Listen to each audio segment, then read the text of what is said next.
နာထောင်ပေးတဲ့အတွက်ဘုရားသခင်ကျေးဇူးတော်အထူးပဲချီးမွမ်းပါတယ်လို့နော်ကောင်းပါပြီနော်အားလုံးအသက်တာထဲမှာကျွန်တော်တို့အသီးသီးပါဝင်လက်ရှိတဲ့စိတ်စေနာနဲ့ကျွန်တော်တို့ပါဝင်နေကြတယ်โอเคကျွန်တော်တို့ဘုရားသခင်နှုတ်ကပတ်တော်ကိုခံယူကြရအောင်ဒါလေးကိုကျွန်တော်တို့အားလုံးတူတူဖတ်မယ်လူအပေါင်းတို့သည်ကယ်တင်ခြင်းသို့ရောက်၍ဘုရားသခင်အလိုတော်ရှိဘုရားသခင်တဆူရီရှိတော်မူ၏ဘုရားသခင်နှင့်လူတို့၏စัจ जा မှာလူဖြစ်သောယေရှုခရစ်တည်းဟူသောအာမခံတူရီရှိ၏ထိုအာမခံသည်လူအပေါင်းတို့ကိုရွေးအံ့သောငါဟုတ်ပြီဖယားလူအပေါင်းတို့သည်ကယ်တင်ခြင်းသို့ရောက်၍တမန်တရားကိုသိစေခြင်းကဘုရားသခင်အလိုတော်ရှိတယ်ဒါဆိုရင်စာရမဏေကဘာအလိုရှိမလဲလူအပေါင်းတို့သည်ကယ်တင်ခြင်းသို့မရောက်ဖို့ပြီးရင်တမန်တရားကိုမသိဖို့နီလာမျိုးစုံနဲ့လုပ်နေတယ်သူလှုပ်ရှားရှိတာလုပ်ပါစေသို့တော့ကျွန်တော်တို့ဒီမာနကိုအောင်မြင်တဲ့အခွင့်ဘုရားသခင်ပေးပြီးဖြစ်တဲ့အတွက်ကျေးဇူးတော်ချီးမွမ်းပါတယ်လူအပေါင်းကယ်တင်ခြင်းရောက်ပြီးတမန်တရားကိုသိစေခြင်းကဘုရားသခင်ကအလိုတော်ရှိတယ်လို့ကျမ်းစာကရိုးရိုးလေးပဲပြောထားပါတယ်ဒီနေ့လူတွေဟာလောဘတွေနဲ့အသက်ရှင်တယ်ဒေါသနဲ့အသက်ရှင်တယ်မာနတွေနဲ့အသက်ရှင်တယ်စိုးရိမ်ပူပန်မှုတွေနဲ့အသက်ရှင်တယ်အတ္တရည်ရွယ်ချက်တွေနဲ့အသက်ရှင်တယ်အဲ့ဒီအဖြစ်ကနေကယ်တင်ခြင်းသို့ရောက်ဖို့လိုတယ်ကယ်တင်ခြင်းသို့ရောက်ခြင်းနဲ့တမန်တရားကိုသိခြင်းသည်နှစ်ခုခွဲပြောလို့ရတယ်လို့တစ်ခုတည်းလည်းဖြစ်လူဟာကဲတမန်တရားကိုသိသွားတဲ့ခါမှာအော်ငါတကယ်တော့ဒါစိုးရင်စရာမှမဟုတ်တာတမန်တရားကိုသိသွားတဲ့ခါမှာအော်ဒါငါလောဘကြီးစရာမှမဟုတ်တာတမန်တရားကိုသိသွားတဲ့ခါမှာအော်ငါဒါဒေါသထွက်စရာမှမဟုတ်တာနော်တမန်တရားကိုသိသွားတဲ့ခါမှာအော်ဒါငါတတ်မဲ့စရာမှမဟုတ်တာလို့သဘောပေါက်တဲ့အချိန်မှာအဲ့ဒီလောဘဒေါသမောဟဆိုတဲ့အရာတွေနော်မာနဆိုတဲ့အရာတွေ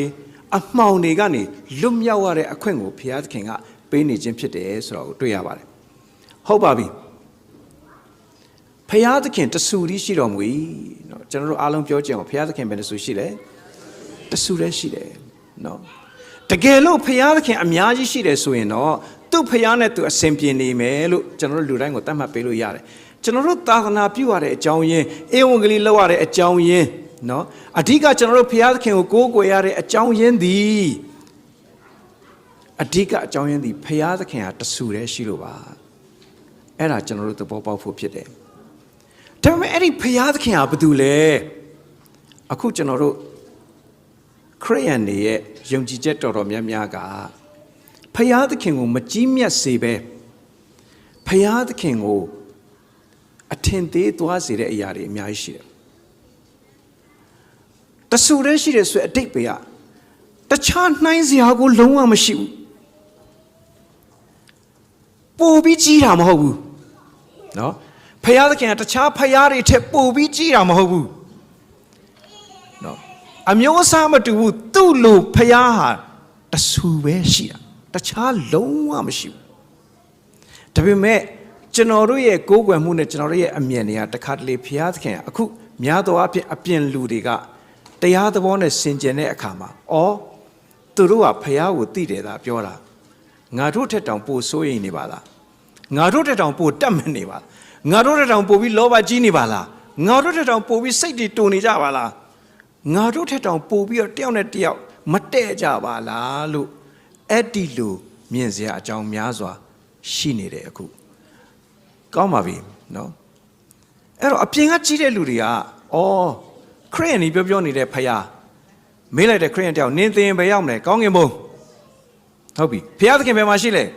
ကောင်းငင်ဘုံဖယားသခင်ဘာလုပ်နိုင်လဲအရာအားလုံးကိုဖန်ဆင်းတယ်အရာအားလုံးကိုတတ်နိုင်တယ်ထူးဆန်းတဲ့တကုန်းနဲ့ပြည့်စုံတယ်ဆိုတဲ့ခါကျတော့အပြင်ကနေအဲ့ဒါတေချာအဲ့ဒီအချက်တွေကိုရေးချပြီးတွက်လိုက်တဲ့အခါကျတော့နောက်ဆုံးကောက်ချက်ချတယ်ခရစ်ယာန်ကိုကိုးကွယ်နေတဲ့ God ဆိုတာဖယားဆိုတာဟာမဟာဗြဟ္မာကြီးဖြစ်တယ်လို့ကောက်ချက်ချလိုက်။ဘာကြောင့်လဲ။ဘုံတွေရှိတယ်။အခုလူတွေနေတာကလူဘုံအောက်မှာတော့အပယ်ဘုံအဲ့ဒီလူဘုံရဲ့အထက်မှာကနတ်ဘုံဘာလို့ကောင်းကင်နိုင်ငံတော်မှာရွှေခင်းတဲ့လမ်းတွေနဲ့ရှောက်ရမယ်ဆိုတော့ ကောင်းကင်ဘုံကအယံตายရတယ်လို့ပြောတဲ့ခါမှာအဲ့ဒါကနတ်ဘုံအဲ့ဒီနတ်ပြည်6ထပ်ရှိတယ်အဲ့ဒီနတ်ပြည်6ထပ်ရဲ့အပေါ်မှာမှဗြဟ္မာဘုံတွေရှိတယ်စသဖြင့်အဲ့ဒီဗြဟ္မာဘုံတွေထဲမှာမှအမြင့်ဆုံးသောဗြဟ္မာဘုံမှာစံပယ်တဲ့မဟာဗြဟ္မာကြီးသူကအရာအလုံးကိုဖန်ဆင်းတယ်ဆိုရင်အခုခရစ်ယာန်တွေကိုးကွယ်နေတဲ့ဘုရားဟာအဲ့ဒီမဟာဗြဟ္မာကြီးလားလို့ပြန်စဉ်းစားတဲ့အကြောင်းရှိတယ်ဒါပေမဲ့တကယ်တမ်းကျအဲ့လိုမဟုတ်ဘူးအဲ့ဒီလောက်မဟုတ်ဘူးဘုရားသခင်အဲ့ဒီထက်အစပေါင်းများစွာနှိုင်းစာလို့မရအောင်ထူးဆန်းတဲ့အရှင်ဖြစ်တယ်အဲ့ဒီဘုံလို့ပဲခေါ်နာဝိညာဉ်လောကပဲခေါ်နော်မြင်မရတဲ့အရာပဲခေါ်မြင်ရတဲ့ဟာတွေရောမမြင်ရတဲ့ဟာတွေရောအရာအလုံးကိုဖန်ဆင်းပိုင်တတ်တဲ့အရှင်ဖြစ်တယ်ဘုရားသခင်ကသူ့လိုမျိုးဘယ်သူမှမဖြစ်အဲ့ဒီလိုဖြစ်လာဖို့အတွက်လည်းသူတစ်ပါးနဲ့ပြိုင်နှိုင်းပြီးမှဖြစ်လာတာမဟုတ်ဘူးအဲ့ဒီလိုဖြစ်လာဖို့အတွက်သူကကြင်ကြံအားထုတ်ပြီးမှဖြစ်လာတာလည်းမဟုတ်ဘူးအဲ့ဒီလိုဖြစ်နေတဲ့ဘုရားသခင်ဖြစ်တယ်အဲ့ဒီဘုရားသခင်ကိုသိကျွမ်းရသောအခွင့်အရေးလောကမှာလူတယောက်အတွက်အကြီးမားဆုံးသောအခွင့်အရေးဖြစ်တယ်ဒါပေမဲ့ဝမ်းနည်းစရာကောင်းတာတစ်ခုရှိတယ်ဘုရားသခင်တဆူတည်းရှိတယ်ဆိုတဲ့စကားရဲ့နောက်ွယ်မှာပါလာလဲဆိုတော့ဘုရားသခင်နဲ့လူတို့ဤပါတယ်လေနော်ကြည်အောင်ကြဲလေးပြောအောင်ဘုရားသခင်လူတို့ဤပါလေအဲ့ဒီစัจ जा ဆိုတဲ့စကားလုံးလေးကိုကျွန်တော်ဒီနေ့တော်တော်ဆင်ခြင်မိပါတယ်စัจ जा ဆိုတဲ့အဓိပ္ပာယ်ကနောက်စကားတစ်လုံးနဲ့ပြောမယ်ဆိုရင်စัจ जा ဆိုတဲ့အဓိပ္ပာယ်ကကွာဟမှုဖြစ်တယ်ကွာဟမှုဝမ်းနည်းစရာအကောင်းဆုံးစကားဖြစ်တယ်အဲ့ဒီစัจ जा ဆိုတာနော်အခုအဓိပ္ပာယ်ကဖျားနဲ့လူနဲ့ကတခြားစီဖြစ်နေတယ်ကွာဟနေတယ်လူတယောက်ရဲ့ဘဝမှာဘလောက်အောင်မြင်ပါစေဘလောက်ရုပ်ချောနေပါစေဘလောက်ချမ်းသာနေပါစေဘလောက်ပညာတွေတတ်မနေပါစေအဲ့ဒီလူကဖျားနဲ့ကွာဟနေတယ်ဆိုရင်ဖျားနဲ့အဲ့ဒီလူရဲ့ကြားမှာစัจ जा ဆိုတဲ့အရာရှိတယ်ဆိုရင်အဲ့ဒါဘာမှအဲ့ဒီလူအတွက်အဓိပ္ပာယ်မရှိတော့ဘူး gap စัจ जा ဟုတ်ပြီကဲဇနီးမောင်နှံနေဆိုကြပါစို့ဆရာကျုံးနဲ့သူ့ရဲ့ဇနီးတယ်နော်ဟိုနည်းနည်းစိတ်လှုပ်ရှားကြတယ်နော်ကျွန်တော်တို့အတင်းသားအစ်စ်တွေအိမ်ကိုသွားလဲတဲ့ခါကျတော့ဘသူ့ကိုတိလားမေးတာပေါ့ဥမာကိုမောင်မြတ်သူဆိုသူ့ရဲ့ဇနီးတယ်ကိုတိလားဆိုမတိဘူးအေးဟုတ်ပြီစာနေကြရင်မိတ်ဆက်ပေးမယ်ကျွန်တော်ထပ်မေးလိုက်တယ်နောက်ပြီးဆရာကျုံးရဲ့ဇနီးတယ်ကိုတိလားဆိုတော့သူဟာကျွန်တော်တို့မသိသေးဘူးတဲ့နော်အဲ့တော့မှကိုမောင်မြတ်သူကမပူပါနဲ့တဲ့သူကိုယ်တိုင်တော့မသိသေးဘူးတဲ့နော်ဆိုရပါစို့ဥမာဆရာကျုံးမှာဇနီးတယ်ရှိတယ်ဆိုပါစို့ကျွန်တော်တို့စိတ်ကူးရင်ပြီးမြင်ကြည့်ပါဟုတ်ပြီဆရာကျုံးနဲ့သူ့ရဲ့ဇနီးတယ်တယောက်နဲ့တယောက်အလွန်ချစ်ကြတယ်သူတို့ဟာကျမ်းစာပြောတဲ့အတိုင်းပဲနှစ်ယောက်မဟုတ်ဘူးတယောက်တည်းဖြစ်တယ်ဆိုတဲ့သတင်းစကားကိုကြားတဲ့အခါမှာကျွန်တော်တို့စိတ်နှလုံးထဲမှာအယံပီတိဖြစ်တယ်ဝမ်းသာတယ်သို့တော့ဆရာကျုံးနဲ့သူ့ရဲ့ဇနီးတဲ့စัจ जा မှာဆိုတာလာရင်အဲ့ဒီနောက်ွယ်မှာအဲ့ဒီအမင်္ဂလာတွေအများကြီးရှိစัจ जा ဆိုတာဝင်လာဒါဇနီးတဲ့နဲ့ခင်မွန်းတဲ့ဟုတ်ပြီတငယ်ချင်းမိတ်ဆွေတွေထားလိုက်ပါတငယ်ချင်းမိတ်ဆွေတွေတယောက်နဲ့တယောက်အယမ်းခင်ကြတယ်တယောက်နဲ့တယောက်အယမ်းချစ်ကြတယ်ပြောမနာဆိုမနာနော်ပြောမနာဆိုမနာဆိုတာတဲ့ပြောရင်လည်းမနာဘူးနော်ဆိုကြပါစို့ကျွန်တော်ကိုပါအုပ်ကိုသွားမြတဲ့သူ့ကိုသွားပြောမယ်ပါအုပ်ဘာဖြစ်တယ်ညာဖြစ်တယ်ပေါ့ပြောလိုက်လို့ तू ကကျွန်တော်ကိုပြုံးပြတယ်ဆိုရင် तू နာသွားလားမနာသွားဘူးလားဒါတော့ပြောလို့မရသေးဘူးလူရဲ့သဘောကိုကနာရင်လည်းဘာလုပ်တတ်လဲကြိတ်ပြုံးခေါ်တယ်နော်သူကပြုံးတော့ပြုံးတယ်အထဲမှာတော့ကြိတ်နေတယ်နော်ဆိုတော့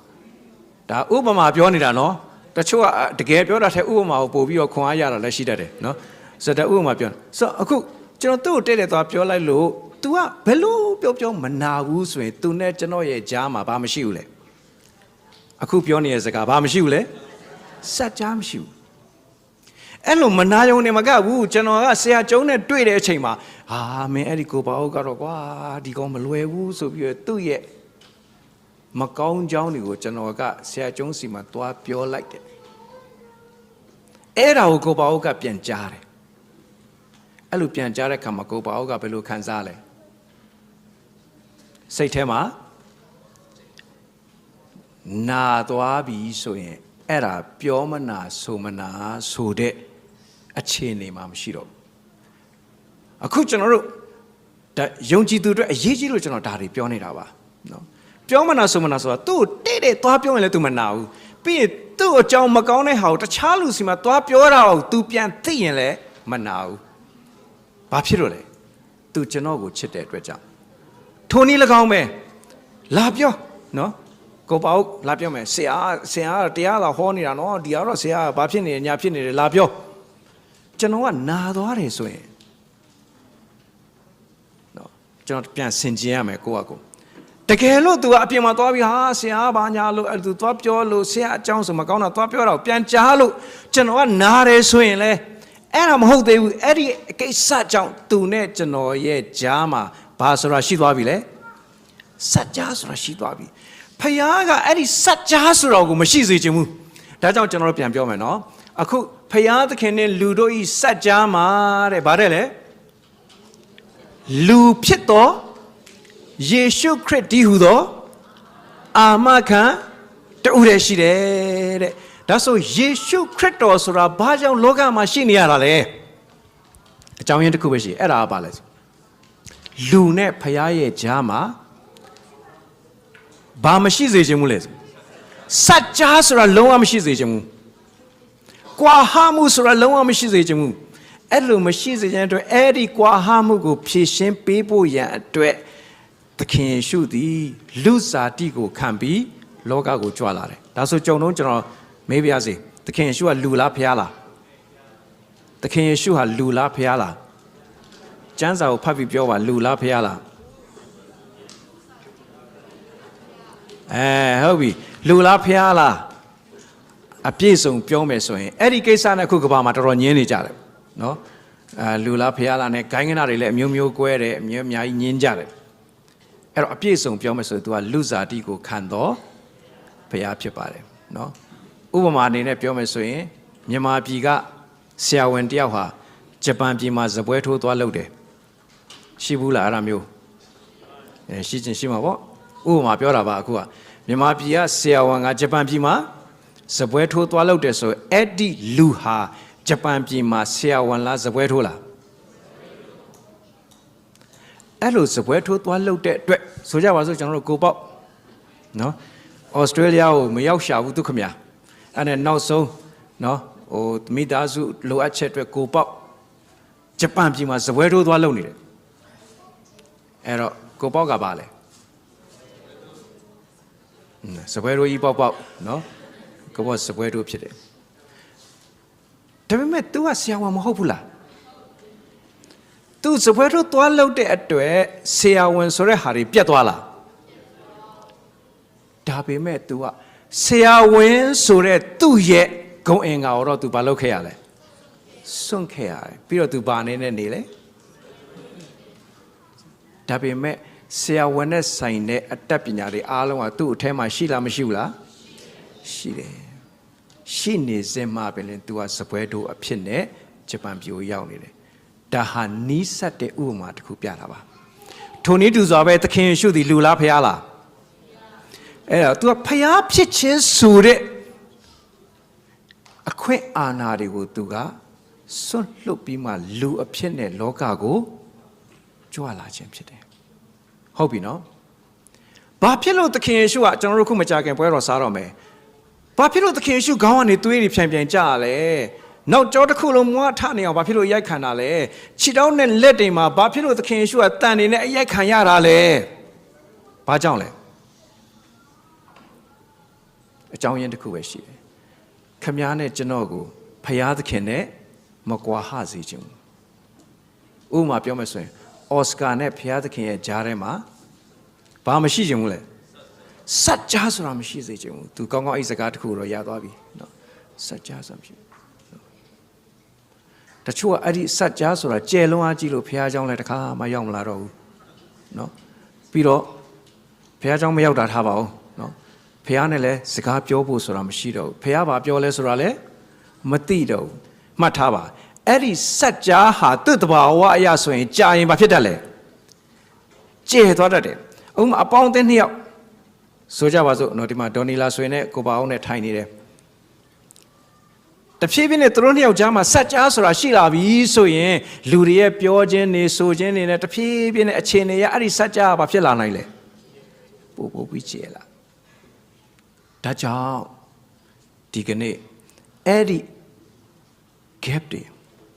လူနဲ့ဖျားကြားမှာတော့၎င်းလူအချင်းချင်းထဲမှာတော့၎င်းလူအချင်းချင်းဆိုတာအပြင်မှာတော့ထားလိုက်ဖျားနဲ့အဆက်မရှိတဲ့လူတွေမှာထားလိုက်ဖျားနဲ့အဆက်ရှိလာတဲ့လူတွေမှာအချင်းချင်းထဲမှာ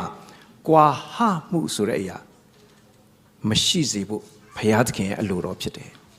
။ကောင်းပြီအခုကြောင့်ကျွန်တော်တို့အသင်းတော်ကိုဝင်ကြတယ်အသင်းတော်ကိုဝင်ကြတယ်ဆိုတဲ့အဓိပ္ပာယ်ကဖျားသခင်နဲ့ငါမကွာဟသလိုဒီညီကောင်မောင်နှမအချင်းချင်းနဲ့လည်းငါမကွာဟခြင်းဘူးဆိုတဲ့စိတ်နဲ့ဝင်ကြခြင်းဖြစ်တယ်လို့ပြောချင်ပါတယ်နော်ကျွန်တော်အသေးစိတ်ကိုတော့အသင်းတော်အကြောင်းရောက်တဲ့ခါမှာပြောမယ်အခုအကြမ်းမြင်ပြောမယ်နော်အသင်းတော်ဝင်တဲ့အခါဝင်တဲ့၃ပိုင်းရှိတယ်တစ်ပိုင်းကဝိညာဉ်ပိုင်းဆိုင်ရာဝင်ခြင်းဝိညာဉ်ပိုင်းဆိုင်ရာဝင်ခြင်းဝိညာဉ်ပိုင်းဆိုင်ရာဝင်ခြင်းကတော့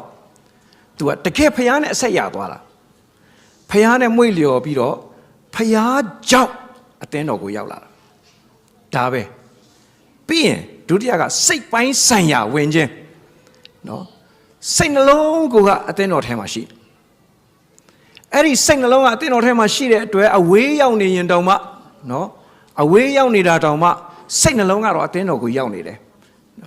အခြေအနေရတခြားတနေရာရောက်ရင်တော့စိတ်နှလုံးအသင်းတော်ကိုရောက်နေတယ်အဲ့ဒါစိတ်နှလုံးဝင်တယ်ခေါ်တယ်နော်ဒါကြောင့်အသင်းတော်ဝင်ခြင်းဒီ membership form ဖြည့်ပြီးပါဝင်ခြင်းလောက်ပဲမဟုတ်ဘူးဝိညာဉ်ပိုင်းဆိုင်ရာဝင်ခြင်းစိတ်ပိုင်းဆိုင်ရာဝင်ခြင်းနဲ့နောက်ဆုံးတစ်ခုကကာယပိုင်းဆိုင်ရာဝင်ခြင်းစိတ်ပါတယ်လို့ကိုယ်ကလည်းရောက်လာတယ်ကိုယ်ရောက်လာတဲ့အတွက်ကြောင့်အလှငွေလည်းပါဝင်လာတယ်ခုဖျားပေးထားတဲ့အစွမ်းစတွေနဲ့လည်းထဲထဲဝင်ဝင်ပါဝင်ပြီးလှုပ်ရှားလာတယ်အဲ့ဒါဟာအသင်းတော်ကိုပါဝင်ခြင်းဖြစ်တယ်ဆိုတော့တွေ့ရတယ်ဘာဖြစ်လို့ဖျားကအဲ့လိုဖြစ်စေတာလဲဆိုရင်သူနဲ့မကွာဟစေခြင်းဘူးအချင်းချင်းမကွာဟစေခြင်းဘူးဒါကြောင့်သခင်ယေရှုကတခုပဲပြောတယ်သင်တို့ဒီအချင်းချင်းချစ်ကြလင်ဒါပေမဲ့အချင်းချင်းချစ်ကြလင်ဆိုတာကိုယ့်ဟာကိုချစ်တတ်တယ်လို့ချစ်ခိုင်းတာမဟုတ်ဘူးကိုယ့်ဟာကိုချစ်နိုင်တယ်လို့ချစ်ခိုင်းတာလည်းမဟုတ်ဘူးသခင်ယေရှုကဘာပြောလဲငါသည်သင်တို့ကိုချစ်သည်နီးတူသင်တို့သည်အချင်းချင်းချစ်ကြလော့ထို့သို့ချစ်လင်ထိုမေတ္တာကိုထောက်၍သင်တို့သည်ငါတပည့်ဖြစ်သည်ကိုသိကြလိမ့်မည်လို့ကျမ်းစာအဲ့ဒါကိုပြောထားတာအဲ့တော့ဒီနေ့အဓိကကျွန်တော်ပြောချင်တဲ့ message ကတော့စัจ जा ဆိုတဲ့အရာဒါလေးစဉ်းစားပါဖျားသခင်နဲ့လူရဲ့ကြားမှာစัจ जा ဆိုတာမရှိစေချင်ဘူးအဲ့လိုမရှိဖို့အတွက်သခင်ယေရှုကဆောင်ရွက်တယ်ကျွန်တော်တို့ဖတ်ကြည့်မယ်နော်ဖျားသခင်လူတို့ရဲ့စัจ जा မှာလူဖြစ်သောယေရှုခရစ်တည်းဟူသောအာမခံတူရဲ့ရှိအောက်ဆုံးကြောင်းလေးကိုဖတ်ရအောင်ထိုအာမခံသည်လူအပေါင်းတို့ကိုရွေးအံ့သောကိုအဲ့ဒီအာမခံဟာအောစရာကောင်းတယ်နော်သခင်ယေရှုကဘသူနဲ့ဘသူကြားမှာယက်တည်လဲဖယားနဲ့လူရဲ့ကြားမှာဟုတ်ပြီဒါဆိုသခင်ယေရှုကဘသူဖက်ကိုလိုက်တယ်လဲဘယ်သူဖက်ကိုလိုက်တယ်လဲဖယားဘက်ကိုလိုက်သလားလူဘက်ကိုလိုက်သလား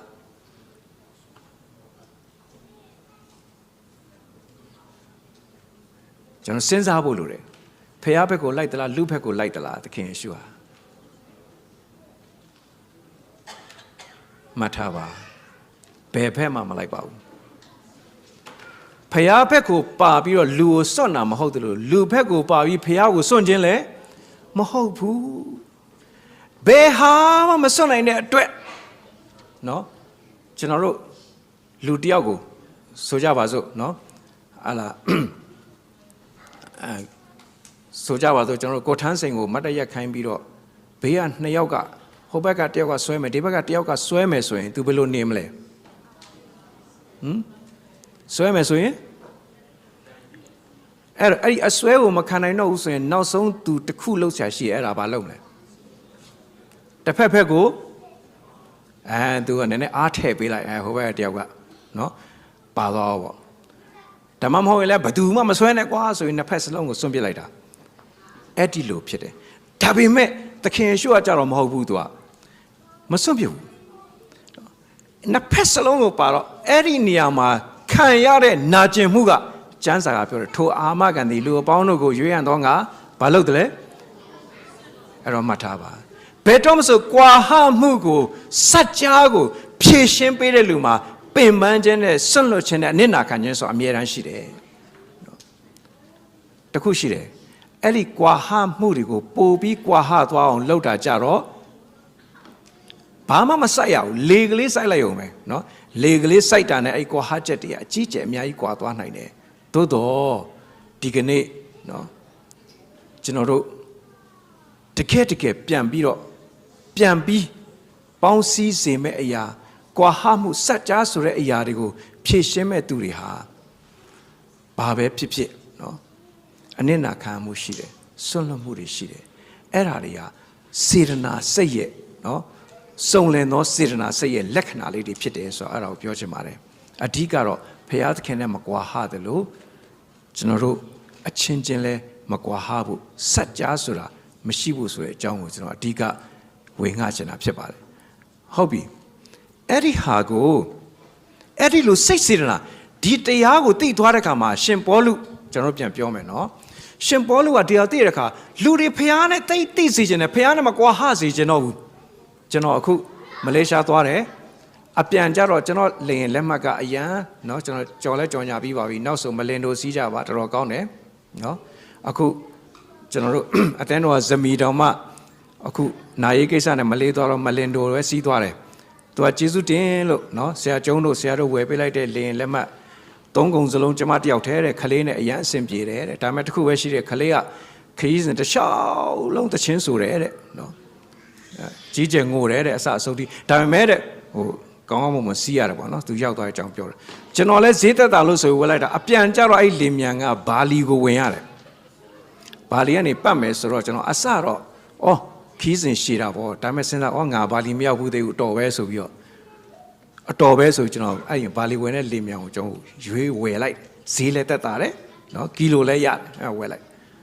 ဘာလီရောက်ပြီးတော့ဘာလီကနေနေ့လေပြန်ထွက်လာမဲ့လင်မြန်ကင်ဆာဖြစ်သွားတယ်တဲ့ကျွန်တော်စိတ်မကောင်းပါဘူး sorry ဆိုပြီးအကြောင်းကြားတယ်အဲ့ညကြမှာလင်မြန်ရှိမယ်သူစိတ်မကောင်းပါဘူးလို့အကြောင်းကြားတော့ကျွန်တော်ကအဲ့စိတ်မကောင်းသူကအကြောင်းကြားပြီးမယ်ကျွန်တော်တော်စိတ်ထဲမှာပျော်သွားတော့ကျေးဇူးတော်ပဲငါဘာလီမှာလဲဖို့အချိန်ပိုရသွားပြီဆိုပြီးအဲ့ဒီနေ့မှာကျွန်တော်ဘာလီမှာရှောက်သွားဖြစ်တယ်သွားဖြစ်တော့ကျွန်တော်ဘယ်သွားမှမသိဘူးကျွန်တော်ဒီတိုင်းပဲခြေချင်ပဲရှောက်သွားနေတာပတ်ဝန်းကျင်မှာနော်အဲ့လိုပတ်ဝန်းကျင်မှာခြေချင်နဲ့ရှောက်သွားနေတဲ့အချိန်မှာဟိုအကုန်လုံး cyber လေးတွေကင်ပြီးလူတွေကလာကြတယ်နော်hello sir transport hello sir transport motor car or motorcycle vru transport နဲ့လာကြတယ်နော်အဲ့လာပြောတော့ဘာလို့မှမသိဘူးနော်ကျွန်တော်ကြည့်တော့လဲဒီလူဟုတ်ရလားပေါ့နော်တို့ကြငါ့ကိုပဲခေါ်သွားမှမသိဘူးငါလည်းတစ်ခါမှမရောက်ဘူးပေါ့နော်အဲ့လိုစဉ်းစားအဲ့တော့ကြငါ့ကိုအထင်လွဲပြီး boss ကြီးလို့ထင်ပြီးတော့တနေရာခေါ်သွားရင်ဒုက္ခပေါ့အဲ့လိုစဉ်းစားနေတော့တနေရာရောက်တဲ့ခါကျတော့လူတယောက်ကကျွန်တော်ကိုကပ်ပြားလေးကင်ပြီးရိုးရိုးလေးပါပဲသူအဆောက်လေးကင်ထားပြီးတော့ boss are you okay for transport today တဲ့ကျွန်တော်လည်းနည်းနည်းရှောက်ရတာလည်းညောင်းလာပြီအဲ့ဒါကျွန်တော်လည်းရှာရှည်ပြီးသူ့ကိုမေးလိုက်တာ how's your transport ဆိုသူက okay တဲ့ I got car တဲ့ only you and me တဲ့ we go round and round only $50 okay hold it for $50 so US dollars so where are you from I'm from Australia no you don't need US Aussie 50 okay so အဲ့ဒါနဲ့တော်ပဲဆိုကျွန်တော်လဲတွားလိုက်တကယ်တမ်းတော့ဒီမှာဆိုဟိုနားဒီနားတော့တက္ကစီစီးရင်တော်တော်ဈေးကြီးတာပေါ့နော်ဟိုမှာတနေ့ကုန်ပတ်တာအဲ့ဒါ50အဲ့ဒါကို तू အရန်ကိုကျေးဇူးတွေတင်းနေကျွန်တော်အလုပ်ပေးတဲ့အတွက်ကျေးဇူးတင်တယ် boss ဆိုပြောလို့မဆုံးဘူးအဲ့ဒါနဲ့ကျွန်တော်လည်းသူ့ကိုစိတ်စေတနာဖြစ်ပြီးတော့ lunch ကျွေးမယ်လို့ပြောတော့ तू ပိုတောင်ကျေးဇူးတင်သွားကျွန်တော်ပိုတောင်ရှောက်ခေါ်သွားနော်ခေါ်သွားပြီးတော့မှတခါတည်းအဲ့မှာဟို lunch ဟိုအသေးစိတ်တော့မမင်းနဲ့တော့ဘယ်တွေသွားလဲဆိုတာနော်အဲ့တော့အဲ့ဒီနော်ဟိုခင်ဗျားတို့အတွေးချော်ပြီးကြောက်ထဲကြောက်ကုန်မှာဆိုလို့ပြောတာပါနော်ဆိုအဲ့တော့အဲ့ဒီသွားတဲ့ချိန်ကျတော့သွားတနေရာမှာလန့်စားမယ်ဆိုပြီးစားတဲ့အချိန်လန့်စားရင်းနဲ့ तू ကလည်းအင်္ဂလိပ်တော်တော်ဆင်းရဲကျွန်တော်လည်းသိချမ်းသာတာမဟုတ်ဆိုတော့ ကျွန်တော်စိတ်ထဲမှာသူ့စိတ်စေတနာဖြစ်လာတယ်။အော် तू ကတကယ်စေတနာရှိတဲ့လူဖြစ်တယ်။တကယ်ရိုးသားပွင့်လင်းတဲ့လူဖြစ်တယ်။ဒါပေမဲ့ကျွန်တော်စဉ်းစားဒီလောက်စေတနာရှိပြီးရိုးသားပွင့်လင်းတဲ့လူတယောက်ဟာနော် तू ဖျားနဲ့ကွာဟနေတယ်။အဲ့ဒါတော့မဖြစ်သေးဘူး။အဲ့ဒီကွာဟချက်ကိုဖြေရှင်းမှု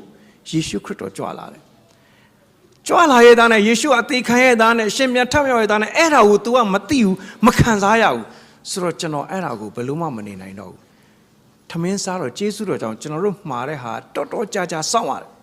အဲ့ဒါကျေးဇူးတော်ပဲအဲ့ဒါစောင့်နေတဲ့အချိန်မှာသူ့ကိုကျွန်တော်ဧဝံဂေလိပြောပြတယ်သူအရန်စိတ်ဝင်စားတယ်သူတခါမှမကြားဘူးအရန်စိတ်ဝင်စားတယ်သူ့နာမည်ကအင်ဒိုနီးရှားလို့ဆိုရင်ညိုမောင်တဲ့အဲ့နဲ့ကျွန်တော်ကမင်းကငါဘာမှလို့ခေါ်မယ်ညိုမောင်လို့ခေါ်လိုက်တယ်နော်ခေါ်တယ်သူကကျွန်တော်ခါတဲ့ဖုန်းနံပါတ်တွေပါပေးပြီးတော့နောက်ဆိုရင်ဆူတောင်းတဲ့ခါမှာတတိယပါအဲ့ဒီကိုညုံမောင်ပြောင်းလဲဖို့ကျွန်တော်ဘာလီမြို့ရဲရှောက်ပတ်တဲ့ခါဘာတွေ့ရလဲဆိုရင်နတ်စင်နေနတ်ကွန်းနေနဲ့ temple ကြီးပဲဖျားကြောင်း and how come so many temples ဆိုတော့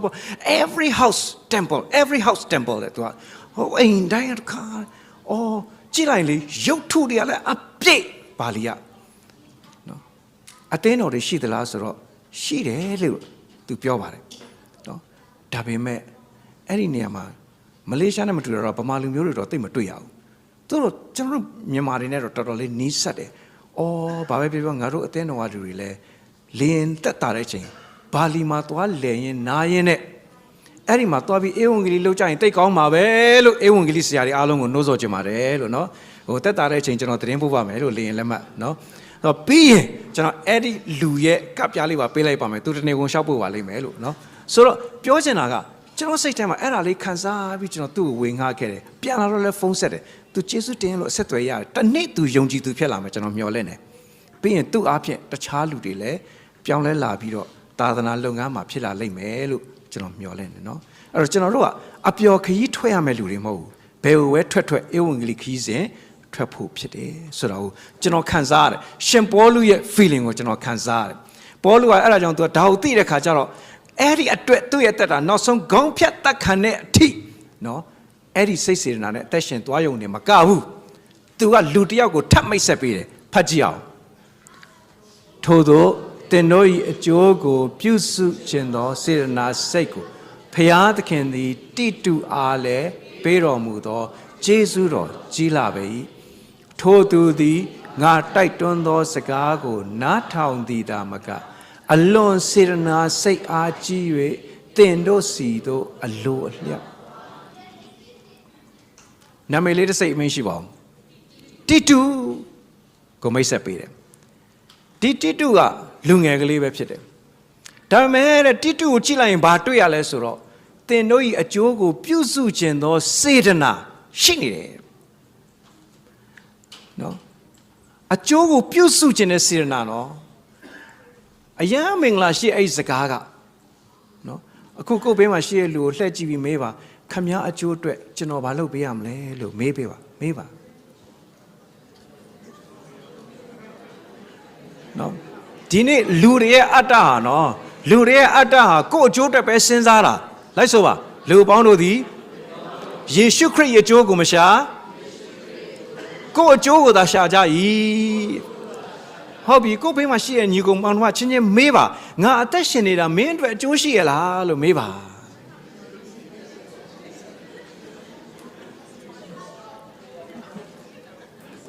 နော်โอเคနော်အဲ့တော့အဲ့ဒီသူကတစ်တူကဘာစဉ်းစားနေလဲဆိုရင်သူများရဲ့အကျိုးကိုဘယ်လိုပြုစုအဲ့ဒီအကျိုးထဲမှာအကြီးမားဆုံးအကျိုးရနော်လူမှုရေးပိုင်းဆိုင်ရာအကျိုးမဟုတ်ဘူး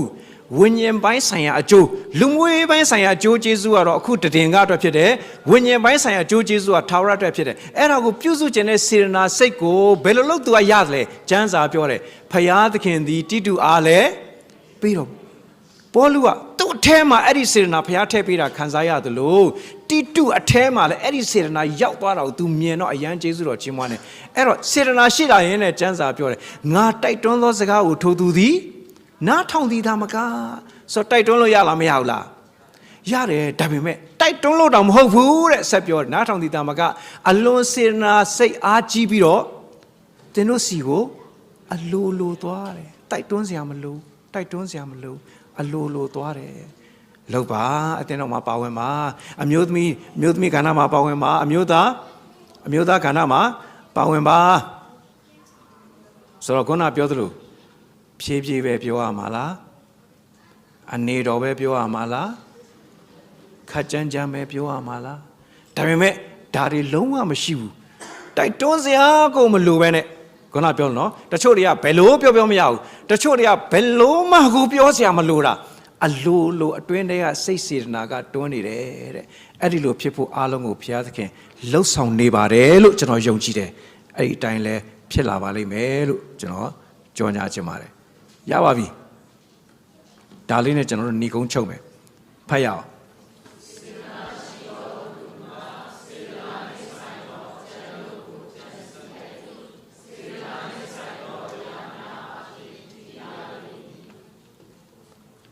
โอเคစေတနာဆိုတဲ့နေရာမှာဖျားဆိုတဲ့စကားလေးကိုထည့်ပြီးတော့ဖတ်ကြည့်အောင်ဖျားအကြံတို့ကိုဖျားနဲ့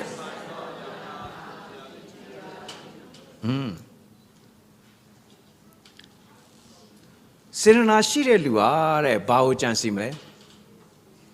စေတနာနဲ့ဆိုင်တဲ့အကြံတွေကို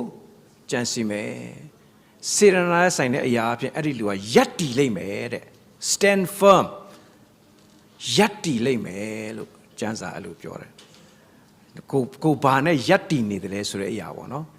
ခုနပြောလို့ဖျားရှိတဲ့သူကဖျားနဲ့ဆိုင်တဲ့အရာတွေကိုဘာလုပ်မလဲကြံစီစဉ်းစားလိမ့်မယ်တဲ့အဲ့ဖျားနဲ့ဆိုင်တဲ့အရာတွေအဖြစ်ယက်တီလိမ့်မယ်လို့ပြောတယ်ဒီနေ့ကျွန်တော်တို့အသင်းတော်နဲ့ပတ်သက်ပြီးစဉ်းစားမယ်စေတနာဆိုတဲ့နေရာမှာအသင်းတော်ဆိုတာလေးကိုထည့်ပြီးဖတ်ကြည့်အောင်အသင်းတော်ရှိသောသူမူကားအသင်းတော်နဲ့ဆိုင်သောအရာတို့ကိုကြံစီတတ်၏အသင်းတော်နဲ့ဆိုင်သောအရာများအားဖြင့်တည်ရလိမ့်မယ်အဲ့ဒီလိုကျွန်တော်တို့ခံယူလို့ရတယ်ဆိုတဲ့အကြောင်းအရာလေးကိုကျွန်တော်ပြောချင်ပါတယ်ဘာပဲဖြစ်ဖြစ်ကျွန်တော်တို့ဖျားသခင်နဲ့ကျွန်တော်တို့ကြားမှာကွာဟမှုမရှိစေနဲ့ကျွန်တော်တို့အချင်းချင်းကြားမှာလည်းဘာကွာဟမှုမှမရှိစေနဲ့အဲ့ဒါဖျားသခင်လို့တော့မဟုတ်ဘူးเนาะကျွန်တော်အရန်ခွန်အားရတဲ့ဟာလေးနဲ့ကျွန်တော်ညီကုန်းချုပ်ချင်တယ်စိတ်နှကောင်အလွန်မြင့်တဲ့ကြောက်ကဘာနှစ်ခုကိုတွေ့တန်းထားတဲ့ကြိုးတရားဒီဘက်ကစိတ်တကောင်လာတယ်ဒီဘက်ကစိတ်တကောင်လာတယ်အဲ့ဒီတရားလေးကလည်းအရန်ကျင်းတဲ့အတွက်တကောင်စာပဲသွားလို့ရတယ်အဲ့ဒီစိတ်နှကောင်တရားအလယ်မှာဆုံးတယ်တကောင်မှလည်းနောက်ပြန်မဆုတ်ချင်ဘူးဘာလုပ်မလဲတကောင်မှနောက်ပြန်မဆုတ်ချင်ဘူးဘာလုပ်မလဲအားကြီးတဲ့ကောင်အားနည်းတဲ့ကောင်ကိုဂျုံနဲ့ခွေပြီးအတင်းတွန်းဖယ်ပလိုက်မလားဘာလုပ်မလဲအဲ့ဒီအဖြစ်အပျက်ကိုလက်တွေ့မြင်လိုက်တဲ့တယောက်ကပြောထားတာဘာလုပ်မလဲဆိုစောင့်ကြည့်နေတယ်အဲ့တော့နှစ်ကောင်ဆိုင်သွားပြီးတော့တော်တော်ကြာလေးတဲ့ခေါင်းချင်းတိုက်ပြီးတော့တဲ့နော်ဘသူမှလည်းနောက်ပြန်မဆုတ်ချင်ဘူးအဲ့လိုကောင်းချင်းဆိုင်နေခဏနေတော့တဲ့ထူးထူးဆန်းဆန်းပူအားကြီးတယ်လို့ထင်ရတဲ့အကောင်ကတဲ့ဟိုဘက်ကအကောင်ရှေ့မှာသူကဝတ်လိုက်တယ်တဲ့အဲ့လိုဝတ်လိုက်တဲ့အချိန်မှာဟိုဘက်ကအကောင်ကလည်းနားလေတယ်တဲ့အตาလေးအပေါ်ကနေကြော်ပြီးတော့ထွက်သွားတယ်ဟိုကောင်လည်းသူ့လမ်းသူရောက်သွားတယ်ဒီဘက်ကအကောင်ကလည်းသူ့လမ်းသူရောက်သွားတယ်โอเคတခါလေကျွန်တော်တို့ဘယ်လို့မှနောက်ပြန်လှည့်လို့မရရှော့လို့မရအောင်ထိတ်တိုက်ကြုံခဲ့သည့်တိုင်အောင်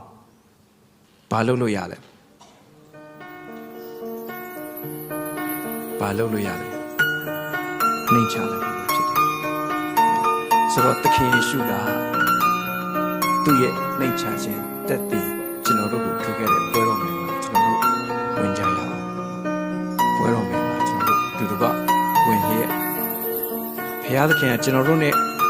ဘုရားသခင်ကြားမှာကွာဟမှုရှိစေဖို့အတွက်ခံပေးတဲ့ပွဲတော်မင်္ဂလာကျွန်တော်အတွက်ကျမအတွက်ဖြစ်တယ်